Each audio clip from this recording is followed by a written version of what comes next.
which have to be included in our curriculum. FLN is the short form for Foundational Literacy and Numeracy. So if I can get any idea, foundational literacy, what is that in foundational numeracy? Okay. So Aarti ma'am is telling us basic reading and writing skills. That is right, ma'am. Very right. Basic reading and writing skills. Mamta ma'am is saying the knowledge about language and numbers a child must know at the age till 8, right? So yes, foundational literacy and numeracy will be for 5 years, 3 years for pre-primary education and 2 years for class 1 and 2. So total 5 years to till the age of 8, the knowledge about the language and numbers, literacy and numeracy, right? Ability of reading and writing, right? So right, this is foundational literacy and numeracy. Literacy means child should be able to understand what we are talking, right? Kirti ma'am, Neelavini ma'am.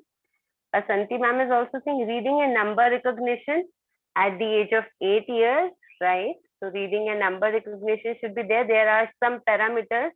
For each age group, there have been some parameters designed. Able to communicate properly, very right. Communication, speaking skills are also involved in that. Right, ma'am? Rashmi ma'am? So reading, writing, language skills, speaking skills, numeracy about numbers. Child should be able to understand numbers. Child should be able to understand what we are talking. When children move to class 3, they should be able to read and write numbers and reading and writing language. Very right, ma'am. This was my next question, Sharda ma'am, that what is the need for foundational literacy and numeracy? And ma'am has answered it really well, that when children move to class 3, they should be able to read and write. They should have the basic skills of reading and writing language and numbers. Listening, speaking, reading, writing, right, Rashmi ma'am? LSRW. Gurleen ma'am, readiness for preparatory stage, right? So really, I have got all the answers, and it has been really an honor for me to get answers from all your experienced teachers. Thank you so much, everyone, for being an active participant. So let us now start with some bits of knowledge I can share with you all, and you can also in turn share many new things with me. So I hope my presentation is visible. So enhancing foundational literacy and numeracy through yoga. So now we all know what is foundational literacy and numeracy. Now we can learn that in many ways to enhance foundational literacy and numeracy, to develop it. One such way which we can try, and I have also been trying in my classes, that is yoga. So yoga, we know, as we have been discussing in some previous sessions as well, that it will not only develop just foundational literacy and numeracy, but it also deals with the mental abilities, the concentration, and many other skills. We'll be talking about that also. First of all, this is our introduction, which all of you have rightly discussed, that NEP talks about foundational literacy and numeracy. So there are different teaching pedagogies also which we talk about. So here we'll be talking about one such practice of including yoga and mindfulness activities for enhancing foundational literacy and numeracy of kindergartners. So this is foundational literacy and numeracy in short, the basic abilities, skills and strategies to listen, read, speak, write, comprehend. All of you have rightly said about this. Numeracy is the basic skill of reasoning, problem solving. It involves many pre-number skills as well, like reasoning, differentiating, seriation, problem solving, comprehending basic arithmetical operations with Indian numerals. So this is the need of FLN, that in class 3, when we have done some research, this is a research by NCERT, that out of this number of schools sampled, how many students were able to understand languages, mathematics, EVS, This is the level for class 3 and 4. So the need of FLN is the low learning levels, the increased dropout rates, inappropriate language and mathematical skills. So all these have brought a need for FLN by NEP. Our national education policy is also talking about this. So now we will talk about how yoga can help. Can you just write in the chat box what you think of how yoga can help in enhancing foundational literacy and numeracy of toddlers? Means what else, like foundational literacy and numeracy is one aspect, but how and why should we include it? Can it benefit in some other ways as well?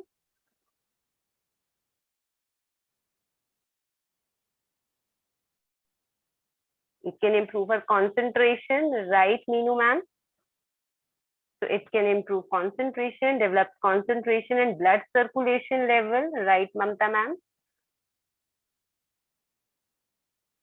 To be focused, right, Rashmi ma'am? So yoga can help us be focused. Focused, right, Sonali ma'am? So right, so yoga can help us to improve concentration, focus, blood circulation, improve physical well-being, right, Kirti ma'am? More oxygen to brain to retain information, right, Vijayalakshmi ma'am? So all of us are now experts in kindergarten and in yoga also, I see. So great. So really nice answers. Concentration increases, development of motor skills, right, Julie ma'am and Basanti ma'am?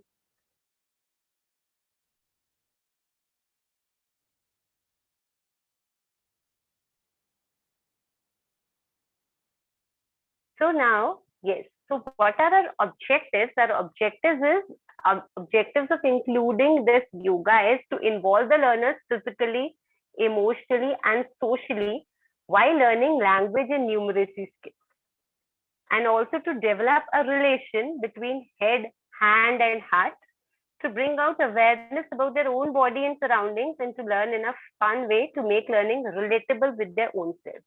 So as the children are also coming after 2 years after pandemic time, so they have been stuck at home. Hardly they have been doing any physical activities, and it is my personal experience. When they come to classes, they don't like to move, they don't like to stand up, they don't like to do anything involving movement. Just want to sit. Okay, they can listen also. Doing writing is also a tedious task. They are not just willing to write as well. So how can we just engage them both mentally, physically, emotionally, so that they get involved in the learning process? So this can be one way. So our NEP's focus has been on the holistic development of the children. So there are many domains, we know: physical and motor development, socio-emotional development, literacy and numeracy development, cognitive, spiritual, moral, art and aesthetics. There are different domains, and all these domains have been subsumed into three major goals by NEP. First goal is children maintain good health and well-being. Second is children become effective communicators. Third is children become involved learners and connect with their immediate environment. So we can try to incorporate all these three goals when we try and incorporate yoga in the class. So what is yoga? Yoga is a mind and body practice. As we all know that it is not just a body practice, it is mind and body. Various styles of yoga can combine physical postures, breathing techniques, meditation, relaxation. So it involves many processes, not only a physical body, but it is also involves a mental process. So there are many types of yoga also and many disciplines also within the practice. But we'll be talking only about yoga for kids. So children spend most of their time in the school work. There is little time for free play. And in their own insecurities and fear they are. So we can help them deal with this tough environment and help infuse energy and confidence into them. So now this is also an age group from toddler to a school kid they will be beginning to be. So at this age, kids still like to have lots of fun and explore their bodies. So we can help them in balancing their mind and body. So what is the importance? It helps in developing awareness of body, mind, and breath, helps arrest the child's wandering mind, builds attention span. All of us have just talked about this. Increases, enhances their imagination, creativity, relieves mental and physical fatigue, boosts energy levels, helps overcome negative emotions also, fosters a positive self-image, increases their breathing capacity. We have also talked about blood circulation levels, exercises, strengthens and lengthens their muscles, encourages healthy food habits also. So we can include some stories also. So we'll be talking about for improving literacy, we can include some stories in which we can include such incidents which can encourage healthy food habits. We can take any good moral value and perform it with the help of some yoga asanas and breathing practices and try and develop, inculcate those habits in them.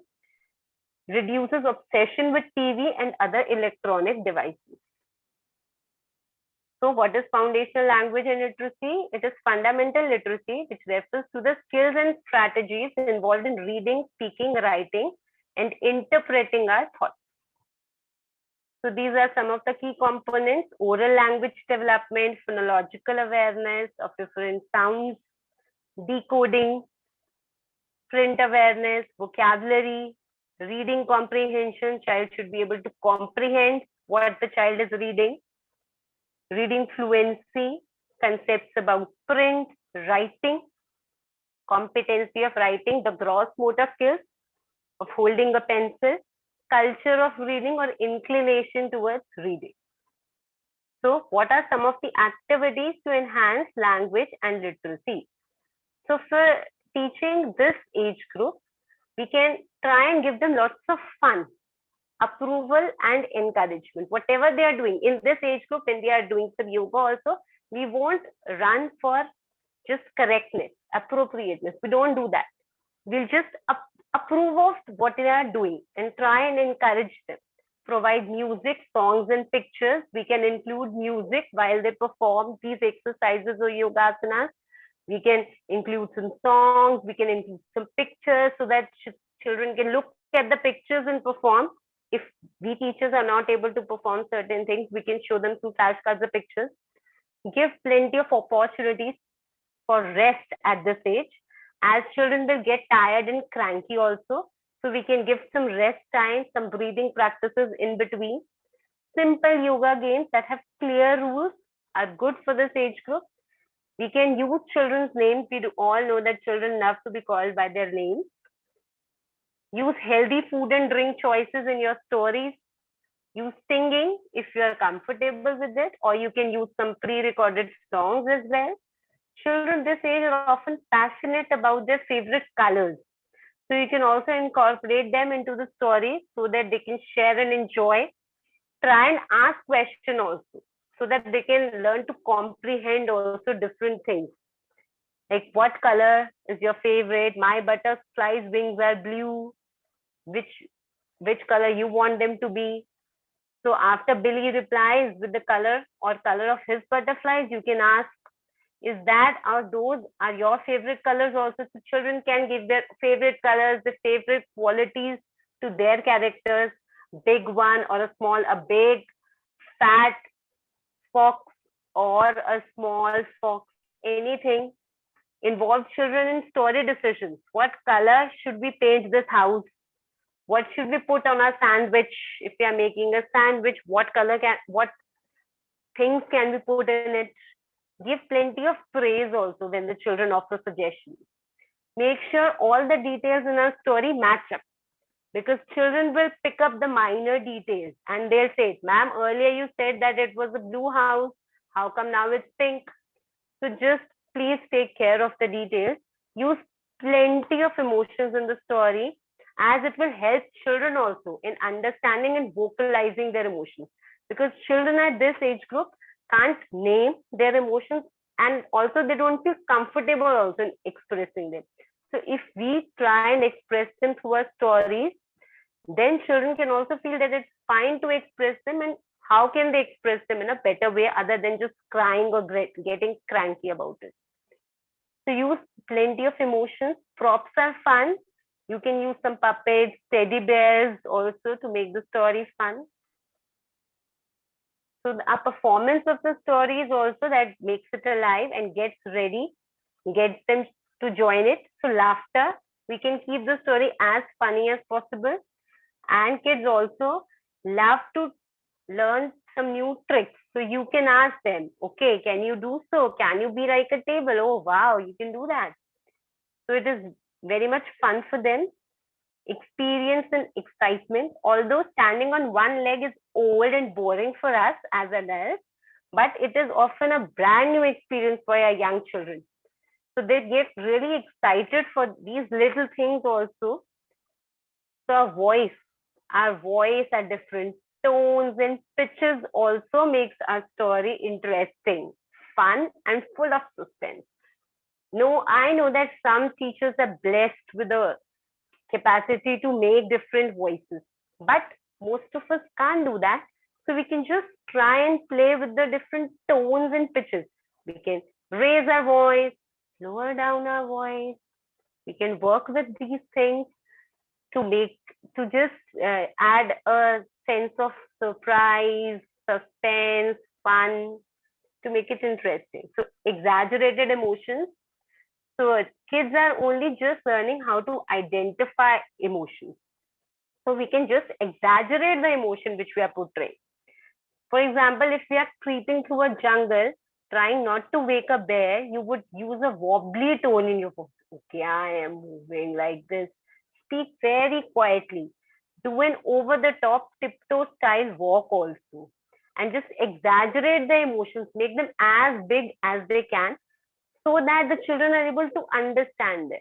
Because children don't understand emotions really easily. So we have to exaggerate. If we are happy, to smile really big or laugh, then only they can understand we are happy. Similarly, if we are sad or scared, our little emotions will make them confused. So we have to exaggerate them. The pitch is also the pitch of our voice, how high or low we make it. So that can also make it a very much fun for them. So we can say this following sentence begins with the lowest possible tone and go up to our highest possible tone. We can all practice this from our lowest tone to our highest tone. I can make my voice go higher and higher and higher and higher and higher and higher. And now you can do the opposite. So we can begin with the highest possible tone and go to our lowest tone. I can make my voice go lower, low and lower and lower and lower and lower and lower. So similarly, we can play with these tones and we can add loads of fun and character to our story. Pace yourself. So the young children are, the harder it will be for them to follow your storyline. So keep a close eye on the group. They should not struggle for this because we have to be very slow with them. If we'll be very fast with them, they may not be able to cope up with the story. So we have to keep it flowing so that it is neither too fast nor too slow. Pause. So we can add some pauses. So it can create a suspense for them. Children can imagine, okay, we can do this. Let us climb the tree. Singing, climbing, climbing, climbing. Yeah, we have made it to the top. Oh, it's a bit dark amongst all the leaves up here. Oh my goodness. Look over there. It's a big, fluffy, rainbow colored unicorn. So we can pause in between. Oh, it's a bit dark among all the leaves. So what is it? So children can answer. So we can incorporate the answers of children also. We can change and adjust our stories also according to the children. See, now we can try it with pauses. So yes, we have made it to the top. Oh, it's a bit dark amongst all the leaves up here. Oh my goodness. Look over there. It's a big, let them imagine. Let them, you can take their ideas also. Fluffy. Which color is it? They can tell their own colors also. Pink colored. What is it? Oh, it's a big unicorn. Like this, we can just pause and create suspense. So see, it can be one of the story, dog's visit to the forest. So we can start a story like this. A large black cat is sleeping in a pool. We can ask them to make their own poses. How do you think a cat can look like? Can be in that pose and breathe also for a few seconds. Sleeping cat in a pool of sunlight. He woke and stretched. How can he stretch? Asking it up and down. A Dalmatian dog with his tail up high, padded past. We can also keep some flashcards ready with us at that point so that we can show them the flashcards and children can imitate accordingly. And while they're in that position, you can ask them to hold that position for a second, feel like a dog, behave like, so the children can also mindfully think and relate themselves how they were feeling. And we can ask them later also. Okay, so if you were like when you were like a cat, so how were you feeling? How do you think a cat will also feel? What do you think were your limitations as a cat? So many things children can tell on their own. So the dog came to a beautiful river where a cloud of rainbow colored butterflies. So we can just do this butterfly pose. Then on there, some ducks were there. They can become ducks. Then a crocodile. Then cobra snake. Then there can be a wooden bridge. Then boulders were there. Then a waterfall. Forest of tall trees. They can be a tree standing on one leg. And in the beginning, we just don't want them to be on the perfect pose, whichever pose they are doing. We can ask them to be there, be stable in that, even if they are just bending their knees or taking the support of the wall. They can just be there in that position, feel, experience, breathe. We can also ask them to breathe for 5 counts in that position, just stably look at one point and maintain your posture. Can when the children are facing it difficult, finding it difficult to maintain their position, can ask them just focus on one point. It also enhances the focus in this way. Give them a point in the center, ask them to look at it. Then only they can maintain their posture in a better way. So like a tiger, now they can be like a tiger also. So different poses. Now we can also do an imaginary jungle walk with the children. If we are taking some animal theme, we can take a story with jungle walk.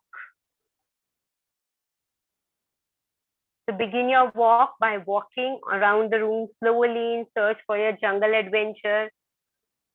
You can ask them to stop and see mud. So how they just problem solve it also. So if there is mud in your way, they just imagine it, problem solve it. It is also one of the foundational numeracy skills. Numeracy is not just about numbers. It's about problem solving and reasoning as well. So if they see mud, so they just can, how they can jump over it, and now they have to trudge and now see a mountain. Now they can behave like a mountain. Just act like a mountain, climb up, and to the top. Now you see a river with wild jungle animals. You can swim. You can do a swimming pose also. Now they can see different animals there.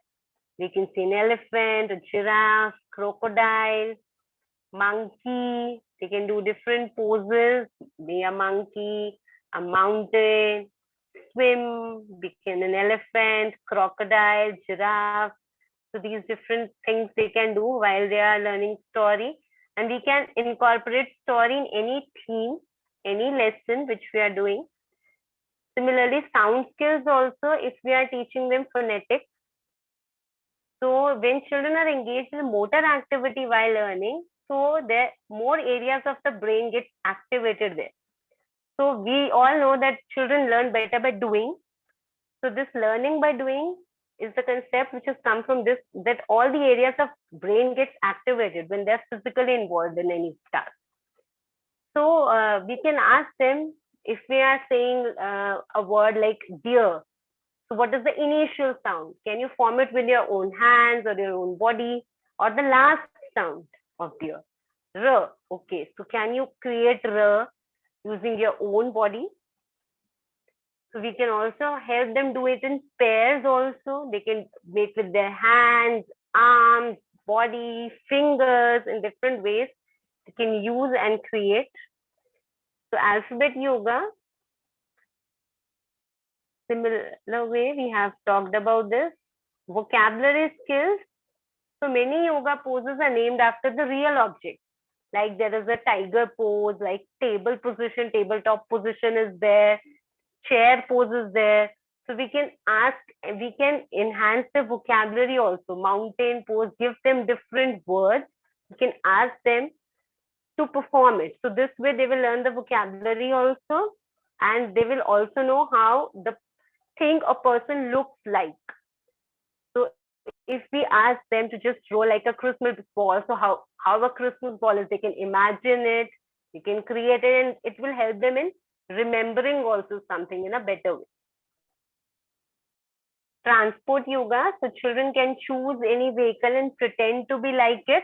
They can just use their bodies and do that action, and we can create this air, water, and land, and we can ask them to go in the correct circle, go and stand in the correct circle while enacting that particular vehicle. So garden yoga, like pretend to be a tree, a frog. So when we ask them to be like the seed, we are giving a new vocabulary also, and the children are doing it, learning it in a better way, pretending to be a butterfly also, pretend to be a flower, gymnast, a soccer goalie, a hockey goalie, baseball catcher, anything, swimmer. So word comprehension, vocabulary and word comprehension. So when we move our bodies in a kids yoga class, we are often pretending to be like animals, things we find in nature like plants and trees. So word comprehension also increases, like jump like a frog. So how a frog jumps, they can give different words. Crab crawls. So how do you crawl? So they're getting a different vocabulary also.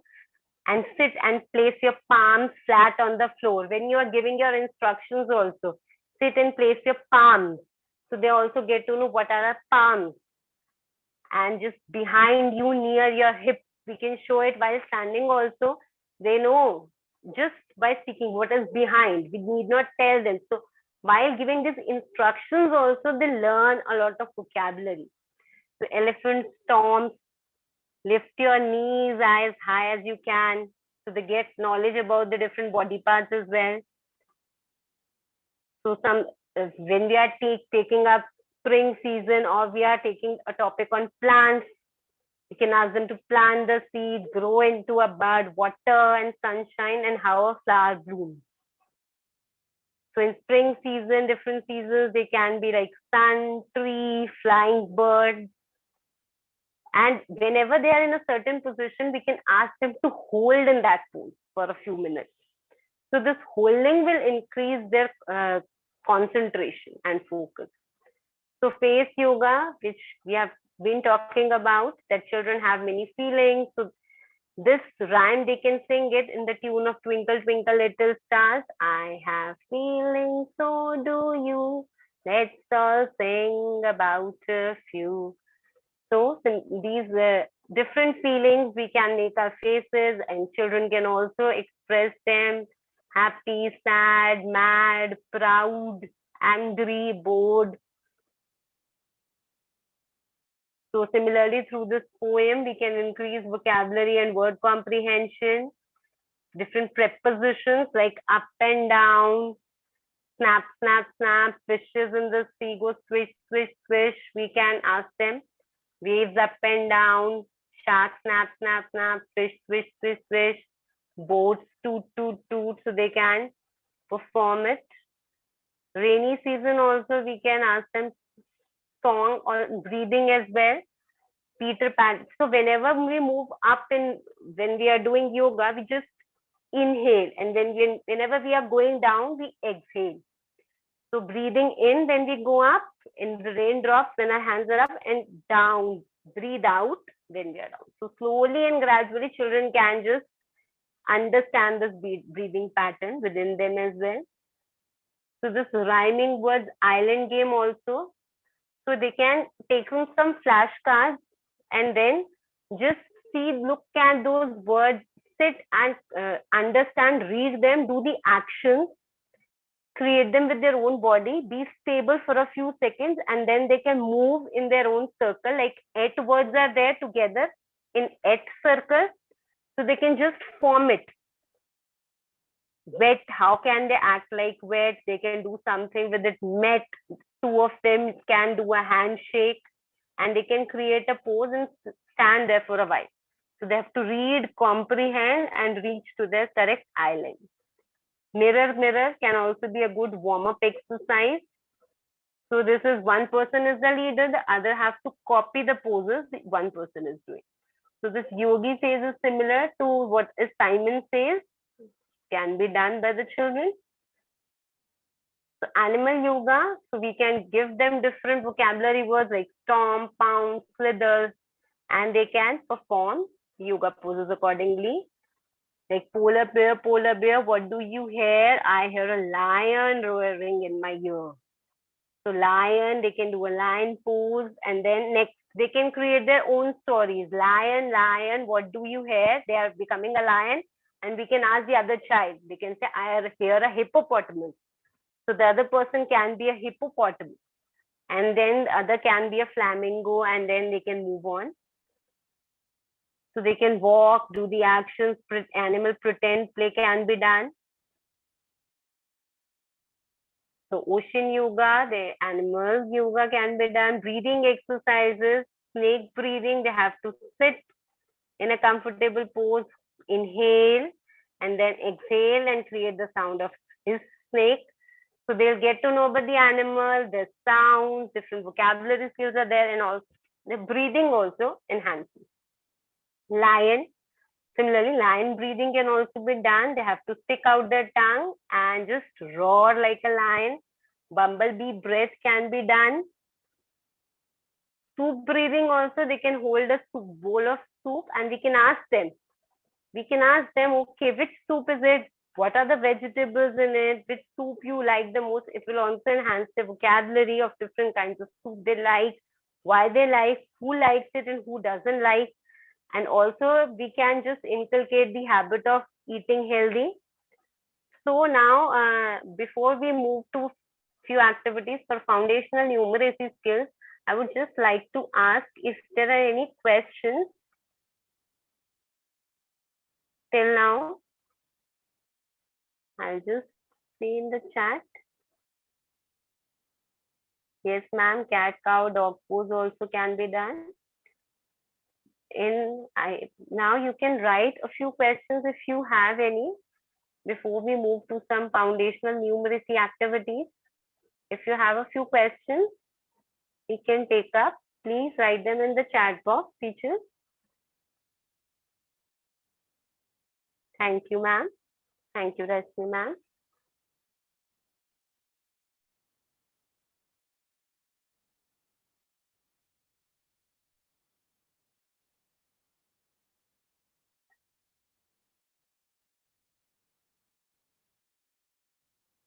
So in numeracy also, we'll be including some activities like problem solving skills or number skills, basically because our children at pre-primary level, we can include some problem solving skills, reasoning.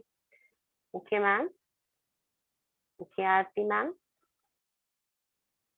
So I can move forward. If there'll be any questions, I'll address them.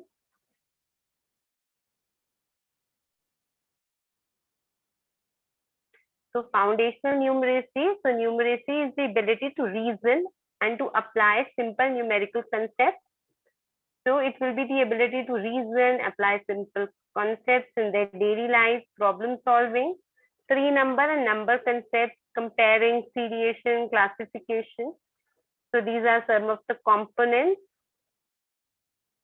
pre-number concepts, numbers in operations, shapes in spatial understanding, patterns, rhythm and pattern recognition. So language, both written and spoken, has a particular rhythm. So children also love pauses, intonations, volume, and beat. So we should also try and understand. Rhythm is also very important for our body while the children are writing. So patterns, writing, all these involve these rhythms. So we can just try and strengthen children's ability to successfully pattern and sequence themselves, sequence the letters in a particular order so as to form the sentences correctly. So making standing and sleeping lines to their own body parts, they can do that. Slanting lines, sleeping lines, standing lines, they can form with their own body parts, their bodies, their fingers. So one such activity can be mindfulness, physical activity, and getting ready for school. It can be a sequencing activity. We can place different things like a toothbrush, a soap, school bag, and different things on the floor, and children have to just arrange them and get ready for the school. So this can enhance the sequencing skills. What do they do first when they get up? So identifying the red color and jumping on the correct rectangle, most of the schools have been doing. I'm not saying that we're not doing. You can just do them mindfully and ask them to, if you are on a particular rectangle or a particular like red color, you can think of many other things of that particular color. What that color gets you the feeling of. Like you like that color? Do you like it? Why you like it? Why you don't like it? We just have to accept everything which the children are telling us. We can get different emotions through different colors also. Children may or may not like a particular color, but we should accept these facts. So enhances spatial orientation. So it is very important. So spatial understanding helps them to move their bodies through a space. It also helps with visual processing, letter recognition, letter reversals also. Some children write some reverse letters. It's all spatial orientation. So yoga practice will help in improving these things also, because it helps in our brain development. So if it enhances our memory, our concentration, then slowly and gradually our spatial skills are also worked into. So if you ask a 4-year-old what the letter M looks like, so the child would do it in the air and draw it. So this is called spatial awareness. So that is why we are talking of mindfully doing these things, moving their bodies in particular orientation, as it will help orient their minds as well. So the child is not just showing their knowledge of letters, but is also demonstrating spatial awareness also, and their mastery of fine and gross motor skills as well. So walking on different patterns, which most of us do, that children walk in the certain patterns, and we can ask them, when we are walking on a straight line, you have to breathe in. We can inculcate these things also. When you're walking on a circle or curved line, you have to breathe out. They can do it slowly and gradually. It will enhance their breathing in and breathing out capacity. So jumping activity, we can just place certain pause and they can jump accordingly. Balancing, children can balance different things on their hands or on their heads. So activities for spatial skills, we can take this Ryan, that हम आगे आगे जाते हैं, पीछे पीछे आते हैं, फिर घूम जाते हैं, हम ऊपर ऊपर जाते हैं, हम नीचे नीचे आते हैं. We can take up different things with different vocabulary in this. Red light, green light yoga. So we can ask them, so all the children can play different vehicles on the road, and we teachers can act as the stop light, like red light or a green light. Whenever we show a light like red, first we are asking them to just move like any vehicle of their choice on the road, and then if we show a red signal, they have to stop. If we show a yellow signal, they have to get ready, and if we show a green signal, they have to just move. So matching colors with the respective islands, we can show them different objects with different colors and they can match them with the correct island. Listening skills and following directions also. So yoga is also a great way to improve our listening skills. So we can ask them, give some like directions, like okay, first you have to be like a sun, and then you have to be like a butterfly, a flower. They have to follow the sequence. Again, sun, butterfly, flower. So it will also help increasing their listening skills and just following the sequence. Balancing the ball. So children have to use their concentration, work in pairs, and reach the finishing line by balancing this ball. They can do sun salutation also, a very good example for teaching sequencing to them. So they have to just remember, and we can teach them in this way. First, you have to look up at the sky and just hold your hands, join your hands, and then you have to pretend to be like a jellyfish, then a sandcastle, then a dolphin, a crab, then an urchin. We can give them different names like this so that they can just understand the sequence, or we can give them a spring yoga sequence, butterfly, rainbow, snake, and then they can just identify and learn the sequence and perform them accordingly. So the sequence also has like a meaning. First, they are stretching rainbow. Then in flower, they're just stretching their lower body. Then snake, they're bending back. In mouse pose, they're bending forward. Then in turtle pose, they're just opening their legs and bending forward and relaxing. So when we are bending back, we are bending forward as well. We are doing the counter poses also in this way. So they can perform the shape yoga also, different shapes. They can move with their own body. And we cannot work for the perfection. So we can just ask them to do it as much as they can. They can open their legs. They can just keep their knees in any way they feel like and form the position as comfortable as they are. We can have this yoga spinner also with us, and we can ask them to perform any pose on which the spinner stops. And this can also be a dice one. We can include numbers. They can count these dots and they can perform any pose which they feel like doing, or they can do addition also. We can ask them, we can give them a question, a sum, 2 plus 1. What is the answer? We have to look a particular pose for that answer and have to perform that. They can do that as well. This can be breathing now. Take deep breaths using a triangle. We can just draw a triangle in front of them, or they can imagine a triangle and use their finger to breathe in for 3 counts, as the triangle has 3 sides, and hold for 3 counts if holding is possible, and then breathe out. And similarly, for a square also, they have to breathe in for 4 counts, hold for 4 counts, and then breathe out for 4 counts. So colors also, our children know colors, so we can ask them to imagine any color. And on your inhale, you can imagine this color entering your lungs and your body, and the color is filling you up.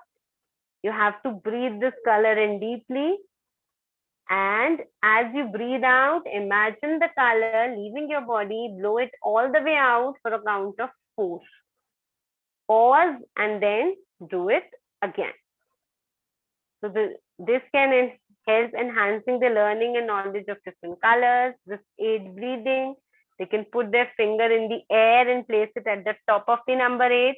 Breathe in slowly while drawing the number 8 in the air. Once they get back to the top, they can slowly breathe out while tracing the number 8 again. So firstly, if they're tracing number 8, they have to breathe in for the whole tracing. And again, they have to trace it and breathe out. So findings by including yoga, what are the findings which I have found in my classroom? That this inclusion has made the children more attentive because they're all of them are involved in it. So activities also made the children stay attentive for longer duration. Even in online class, such activities help them in channelizing their energies in the right direction, help them in understanding and respecting their emotions. it is observed that more the children use language while doing these activities, it enhances the language skills in those who are not speaking much. When they are doing these things, they also feel like expressing what they have done. The gross and fine motor skills of the kids also improved. Numeracy, such as basic number skills and spatial skills, also enhanced.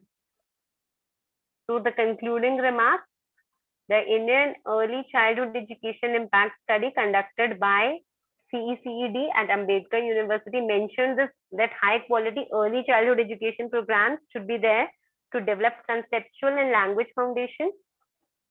So we all know that early childhood is a very critical period for development, and early childhood literacy and numeracy are important skills. So it is involved with the participation of children in everyday activities. So communication, bonding with family also plays an important role. So the children should be able to be aware of different materials, shapes, space, patterns, matching, comparing. So yoga, I cannot say that it can be the only way, but yes, it can be one of the ways of enhancing foundational literacy and numeracy of our young learners. So I conclude with this.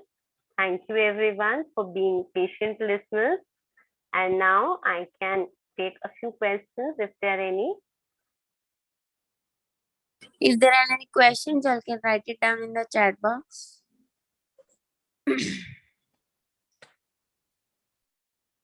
Or else we can wind it up.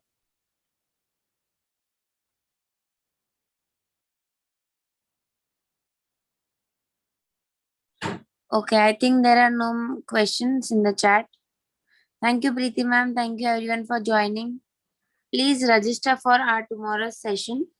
The link is already in the chat box. I'm posting it again. Yes. The link is in the chat box. You can register. Thank you everyone for your time. Thank you, Preeti ma'am. Thank you, ma'am. Thank you, everyone. Have a good evening ahead.